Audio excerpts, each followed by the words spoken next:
Donc nous allons voir maintenant en fait l'imagerie dans la sténose des artères rénales. Donc on va commencer par quelques généralités. Alors on a deux types de sténose d'artères rénales, la sténose athéromateuse donc dans 70% des cas et la sténose dysplasique, enfin l'angiodysplasie des artères rénales dans 30% des cas. Alors pour illustrer ces différents types de sténose, nous avons pris des angioscanners abdominales avec injection autant artérielle pour bien explorer l'aorte et les artères rénales. Alors le premier cas ici, l'image de gauche, voici un scanner en coupe coronale. Vous voyez l'aorte ici, l'artère rénale droite et l'artère rénale gauche.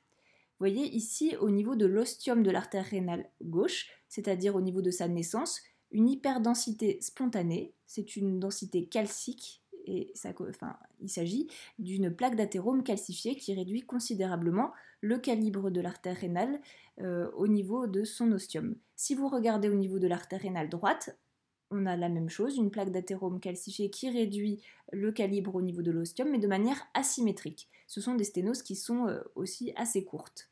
Là, au niveau de l'aorte, le long des parois de l'aorte, vous voyez ces plaques d'athérome calcifiées. Alors en général, quand on voit ça, le patient a souvent des facteurs de risque cardiovasculaires.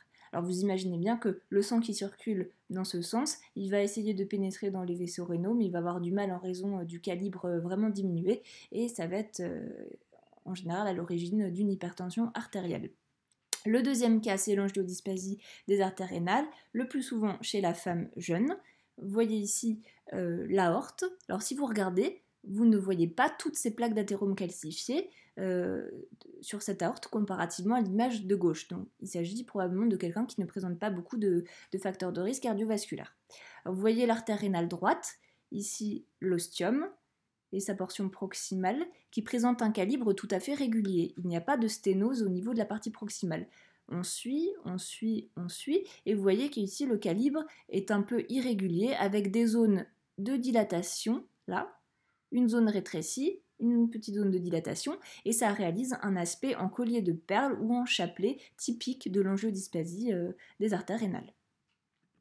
Alors il existe 4 moyens d'exploration de la sténose des artères rénales. L'échodoppler, qui est réalisé qui est très fréquent, car non invasif, facile d'accès, peu coûteux.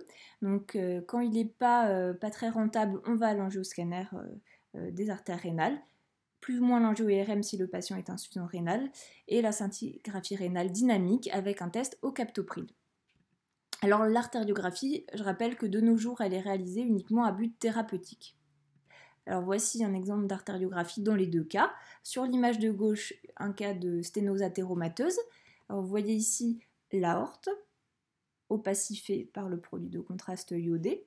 Ici l'artère rénale droite, et vous voyez ici qu'au niveau de son ostium, il existe une sténose marquée, un rétrécissement de calibre. Et ici le calibre est de nouveau normal, il s'agit d'une sténose athéromateuse. Vous voyez ici qu'au niveau de l'artère rénale gauche, une image métallique un peu quadrillée et qui permet de bien laisser passer le produit de contraste iodé. Il s'agit d'un stent et probablement, très certainement en fait, que le patient a été traité de cette sténose de l'artère rénale gauche. Ici, sur la deuxième image, l'image de droite, il s'agit d'une angiodysplasie des artères rénales. Là, l'artère rénale droite.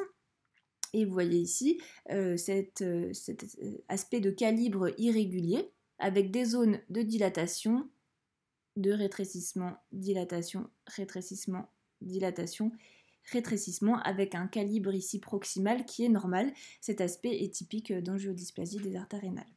Alors le prochain topo concerne le traitement radiologique interventionnel.